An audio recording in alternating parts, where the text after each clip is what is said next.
Hi, welcome to Everyday English. Today we're going to take a walk around the neighborhood, or I can say we can take a stroll around the neighborhood. Take a stroll, S-T-R-O-L-L. That means to kind of walk at a slower pace, at a slower rate, so we can enjoy what's outside, enjoy nature, enjoy the scenery. So I'm going to take a stroll, take a walk around the neighborhood. I'll point out different things that are pretty common in most neighborhoods.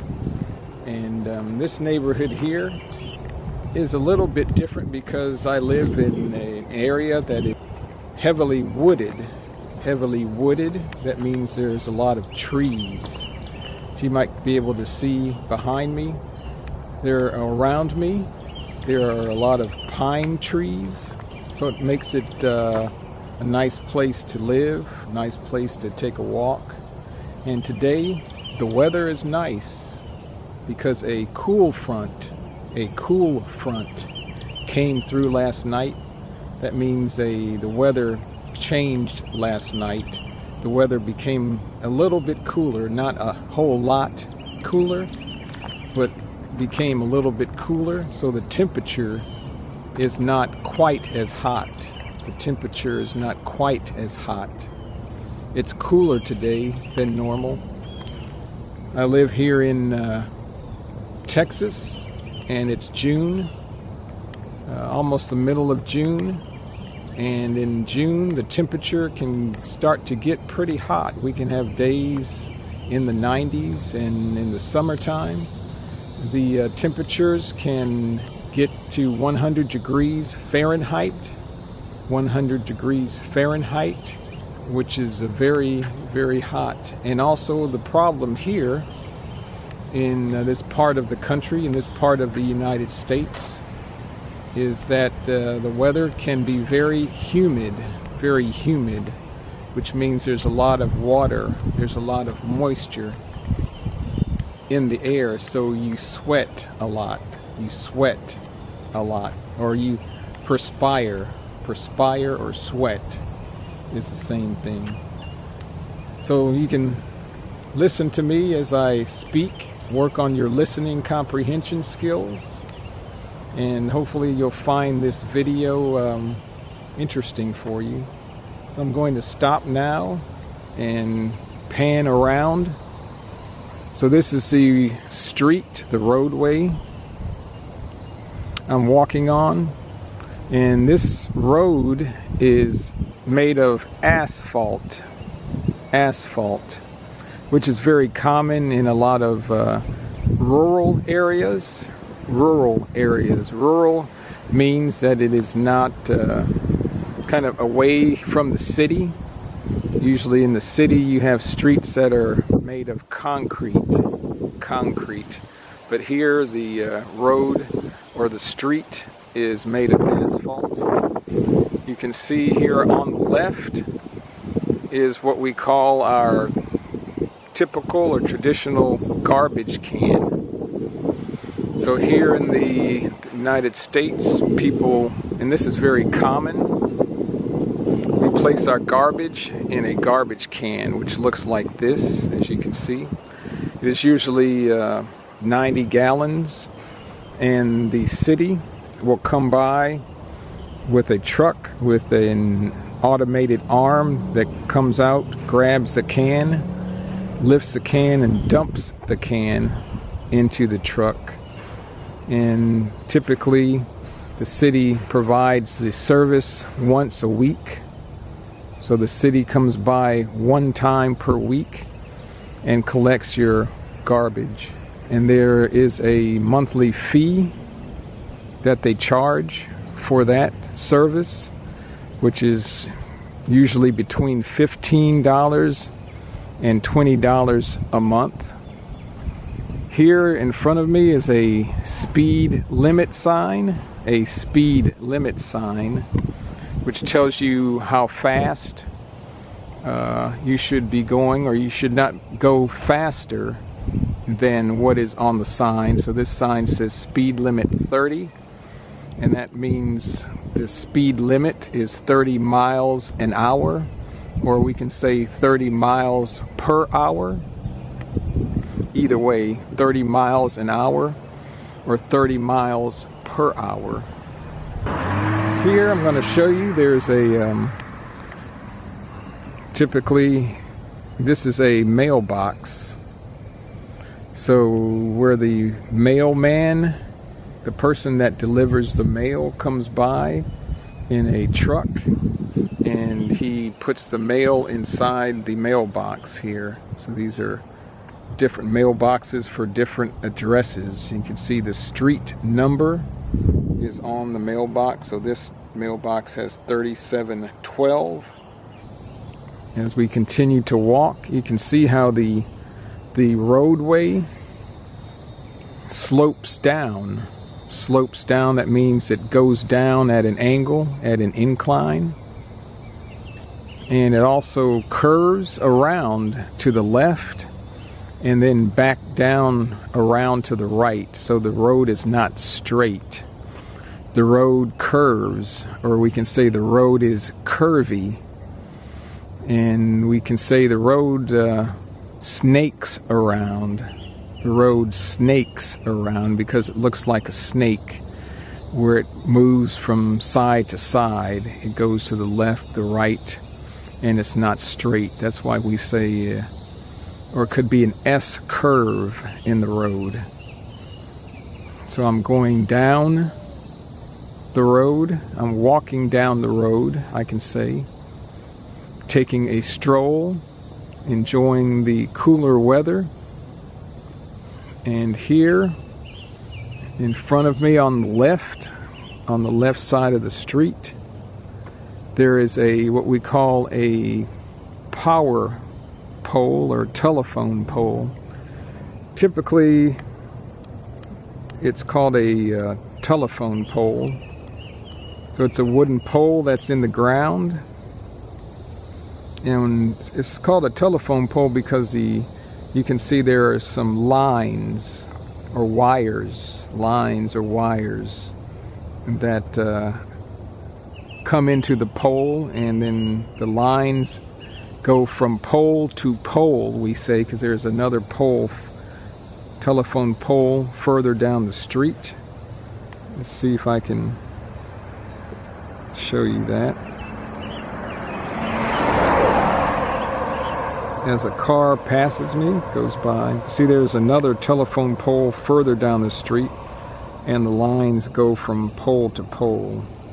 So typically, historically, the telephone lines were mounted or placed on these poles, but they also now you can have lines for cable TV, so there could be cable lines, like I said, telephone lines.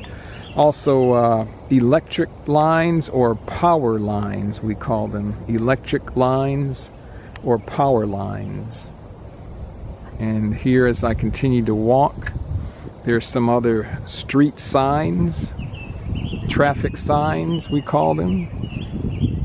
This sign is not working, but it's supposed to, as the car passes, it shows how fast the car is going. So it can tell you if you are speeding. Speeding means that you're going faster than the speed limit. So for example, we have another sign here which is stating that there is a curve in the road. There is a curve in the road because you can see the arrow at the top of the sign is pointing to the right, or curving to the right, or going to the right. That means there is a curve in the road ahead going to the right. And as you can see now, the speed limit is reduced, or the speed limit is lower. And that means you have to drive slower than before. Remember, we saw the sign before said 30 miles an hour. Now the sign is saying slow down, because the speed limit now should be 20 miles per hour.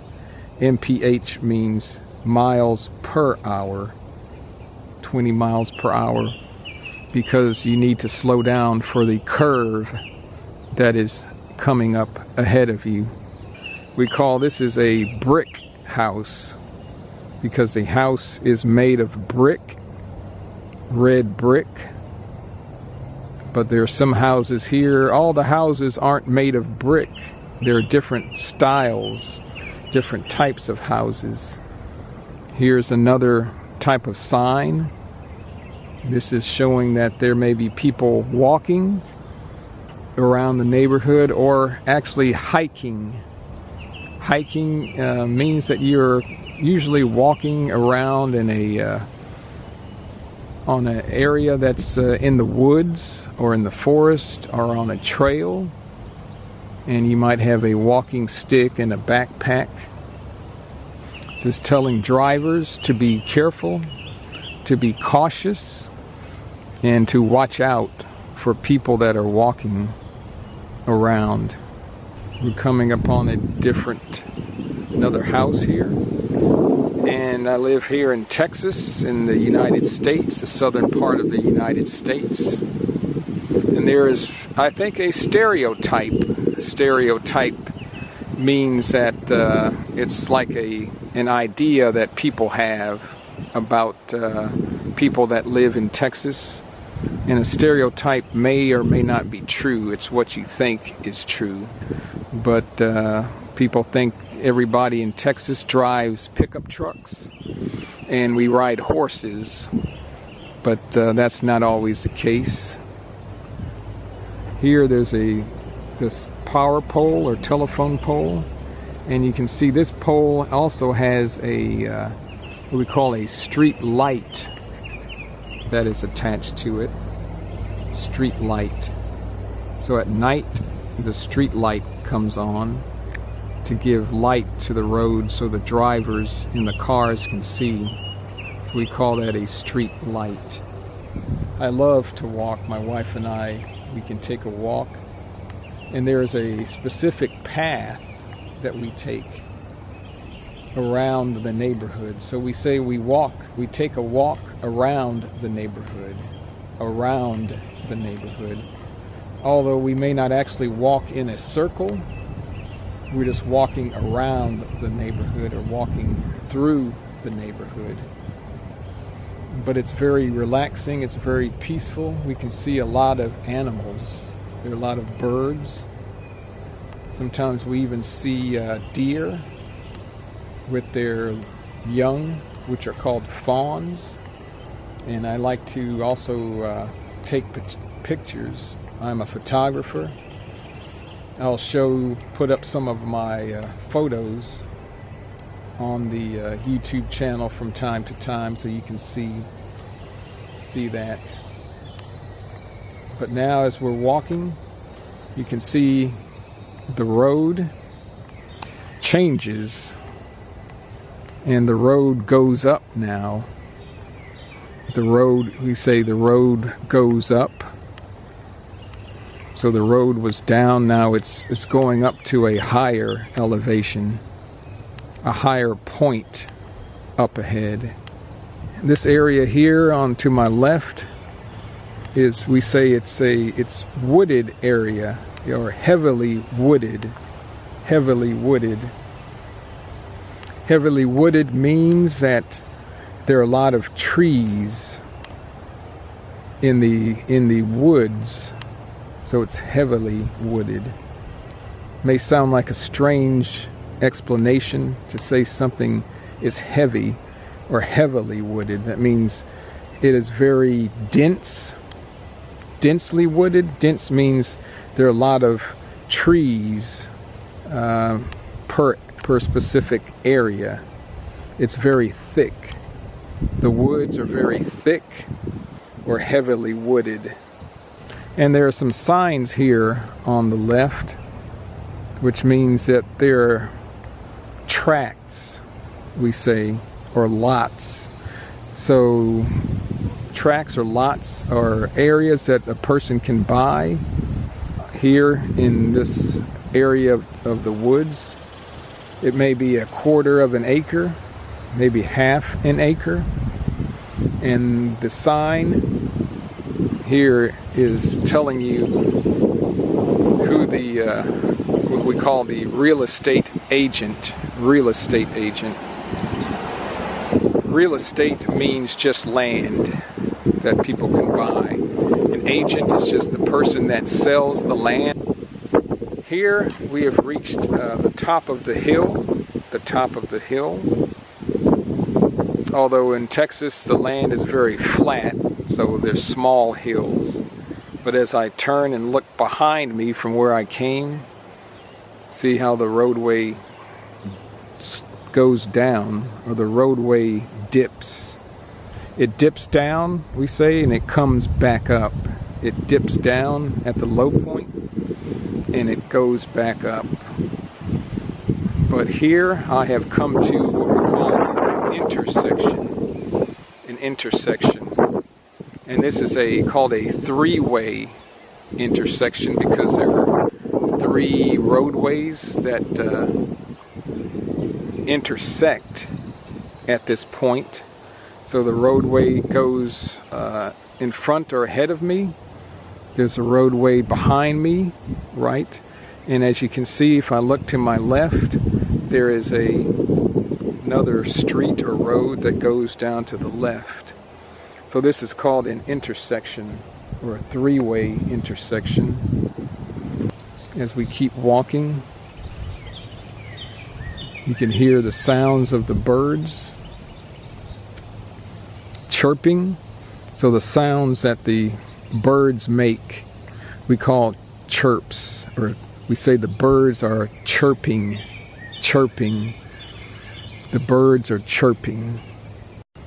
And here I want to point out there's a different type of can. We call this a can or a cart.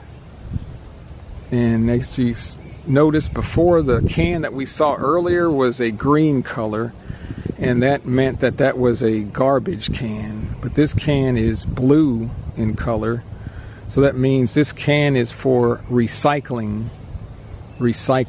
So you can put items that can be recycled or reused, like paper, plastic, metal, in this can, and the city will come by with a separate or different truck and pick up the recyclables.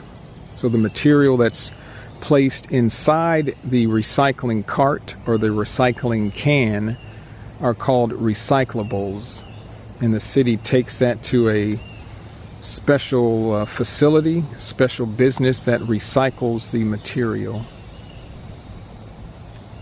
So as you can see, most of the lots here, most of the lots in this neighborhood are built out. That means the lots have a house that is built on the lot. So again, the lot is just the piece of property or the piece of land that you own is called the lot. But this is another lot.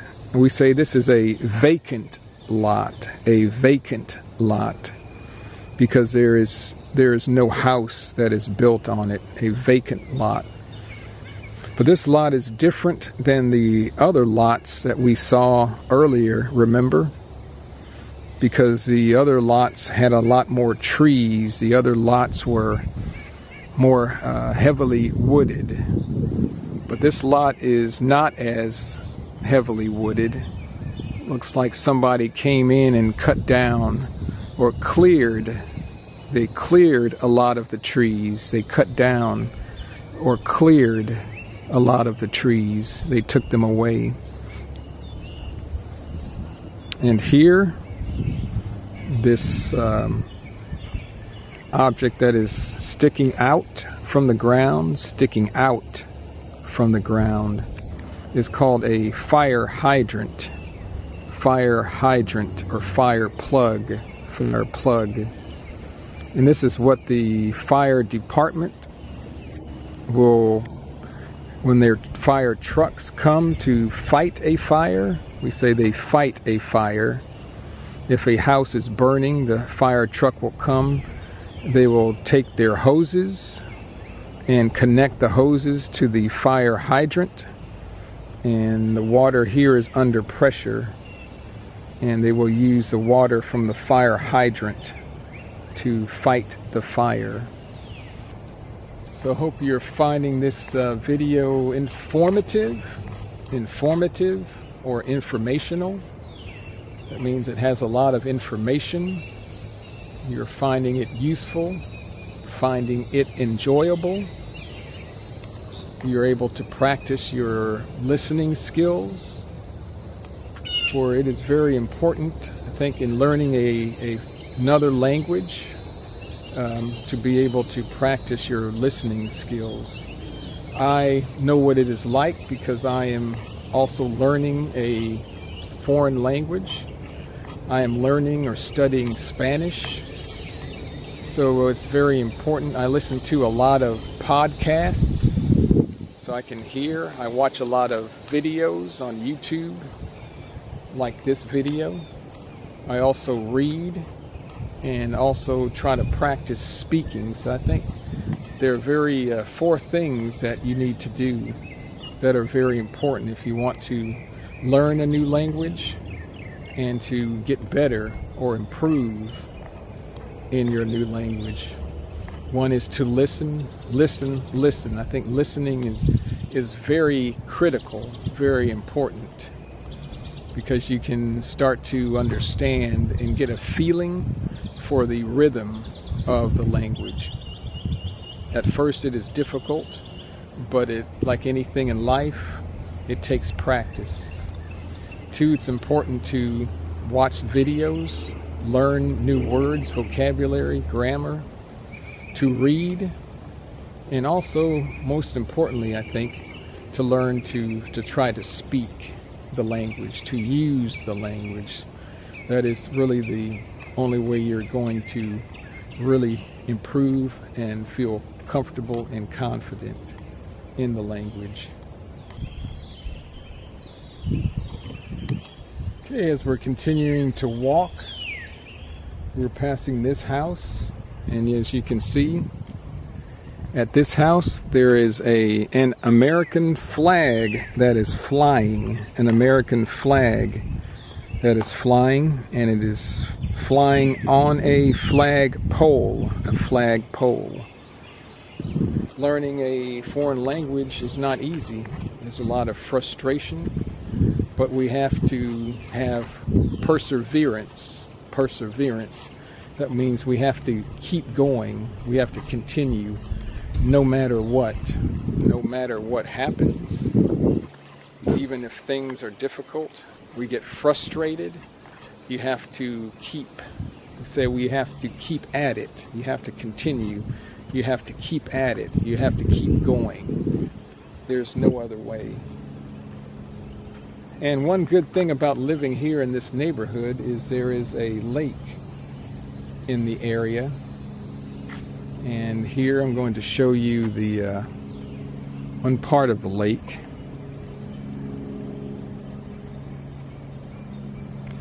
So it's very relaxing. But yes, you can see there are some houses here that are on the lake. So we say these houses are on the lake. They are not in the lake, but they are on the lake, or they back up to the lake. They back up to the lake, or they are on the lake.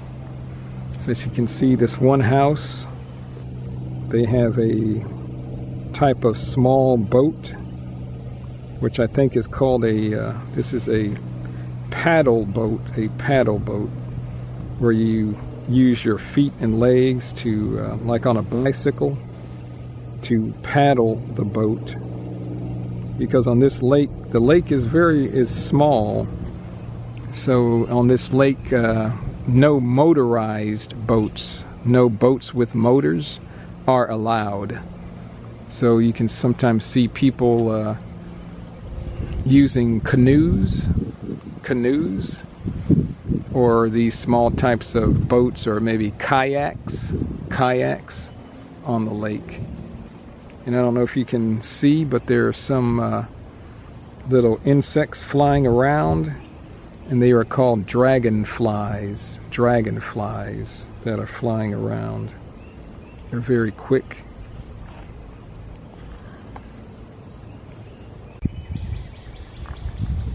As we continue to walk, I want to point out on the side of the road here in Texas, especially in April, May, and June, it's getting a little bit late, but there are a lot of flowers that grow on the sides of the roads. And these are called wildflowers. And they are annual flowers. That means they just come up, or they grow, they appear every year. So they are called wildflowers. So some parts of Texas, people drive to certain areas just to see the wildflowers. And in Texas, the national flower is called the bluebonnet, which is blue in color. Very pretty. So a lot of people drive to watch, to look at the bluebonnets. One thing I like about living here in the forest is you can see some wildlife animals. So here you can see there are some ducks. So the two that are closest to me are called black-bellied whistling ducks. And the ducks that are further in the distance, right there, are called mallard ducks. You can hear that there is a dog barking, like he wants to get out of the fence that he's in. Maybe get at me or the ducks, but he can't. So there are the mallard ducks and the black-bellied whistling ducks, and further out are some more black-bellied whistling ducks. So the scenery is just relaxing, just pretty, just beautiful. This is something else you'll see here in the States. This house here is for sale, or it says for sale, or it is also for lease. Lease is kind of like you can rent the house, but usually a lease is for a longer term or longer time period than renting. Renting can be month to month, every month, maybe 6 months. A lease is usually longer, maybe a year. I hope you enjoyed this video, the walking tour of the neighborhood that I live in, as I am taking a walk around the neighborhood, as I am taking a stroll around the neighborhood. You can see the different things here in the neighborhood, the different names. Like I said again, practice your listening and comprehension, and I hope you find this helpful. I'll make a list of vocabulary words that will be available below the video, so you can have that to look at, have that to print out and to study. And hopefully you learned a few new things today. And keep practicing, don't give up, and thank you for watching here on Everyday English.